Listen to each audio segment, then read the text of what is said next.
Hello everyone, welcome to my week 4 video blog.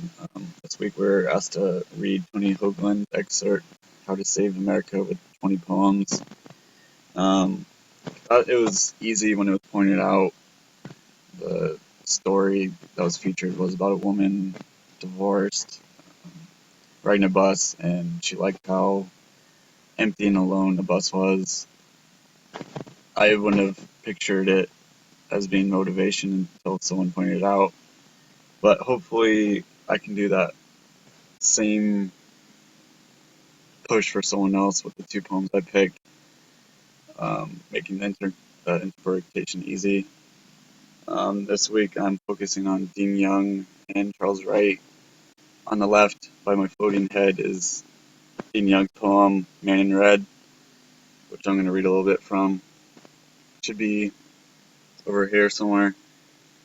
You didn't even know you were accruing an immense debt, a debt that would ensure your everlasting. When you died suddenly, how many times did you forget Plankton was your stepbrother? How many machines did you avoid being fed into? So when you die suddenly at last, figuring out solitude was not ice, that wretchedness was part of the rainbow. Each of the 60 billion mourners, their carefully made up faces ruined by harsh black lighting, their wings vestigial, the heart's voltage snarling, pause for 5 seconds in the channel surf, to watch a single pigeon feather pretend to be a snowflake, and be shunned by the other snowflakes. To me, this one represented how we take things for granted, especially that last part, on the pigeon feather and snowflakes. And I think it's important for contemporary poetry for its message and how it's delivered. On the other side of the screen is Charles Wright's Body and Soul 2.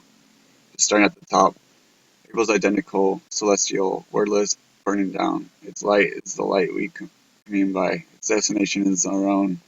Its hope is the hope we live with. Wingway, on the other hand, before he was 30 years old, bought his famous estate on the Wing River, just east end of the Southern Mountains, and lived there. Off and on for the rest of his life, he never traveled the landscape, but stayed inside it. Part of nature himself, he thought. He would say no to someone so bound up in solitude and failure, he thought, and suffering.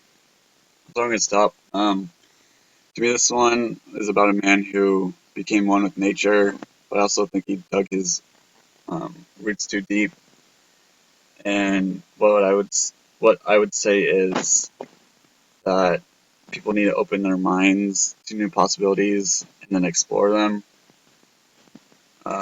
We become too familiar with something and then don't reach out for something new.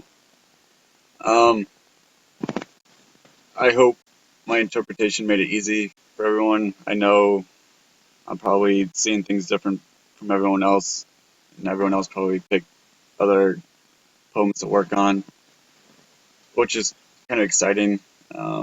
Yeah, that's all I have for now. Thank you for watching.